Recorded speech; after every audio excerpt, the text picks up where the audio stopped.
Hi guys, for today's video, so ayan, gagawa tayo ng Korean kimbap or sushi. So ayan, naka-ready na ang ating mga ingredients, of course seasonings, and syempre yung ating scrambled egg. Meron din tayong mga vegetables, wrapper, sushi wrapper or kimbap wrapper. Ayan, syempre hindi mawawala yung ating rice. So ilalagay na natin yung ating mga ingredients.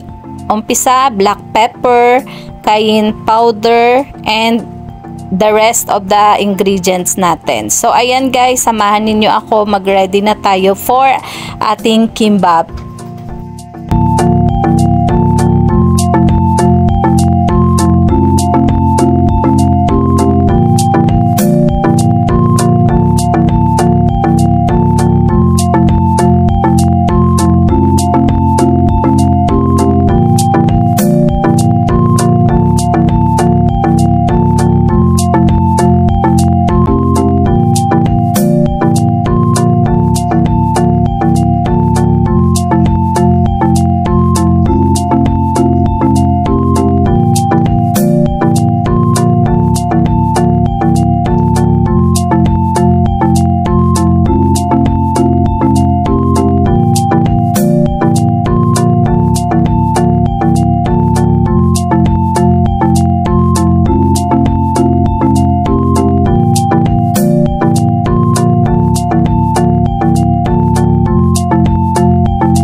So ayan guys, ilalagay na natin isa-isa yung ating mga ingredients. So may itlog tayo and spam.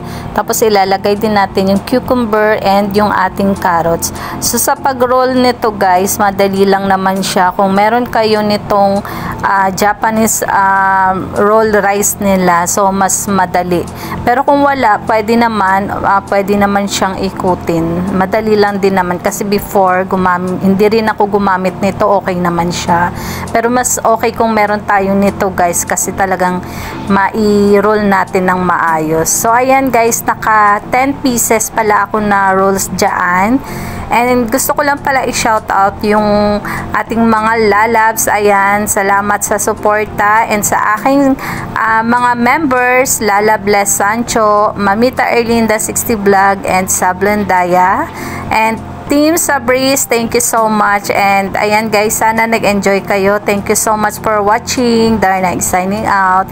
Ayan, tapusin nyo lang ang video na ito. And don't forget to like and share guys. Thank you so much. And kung bago kayo sa aking channel, please do subscribe. And don't forget to like the notification bell. Thank you so much. Bye!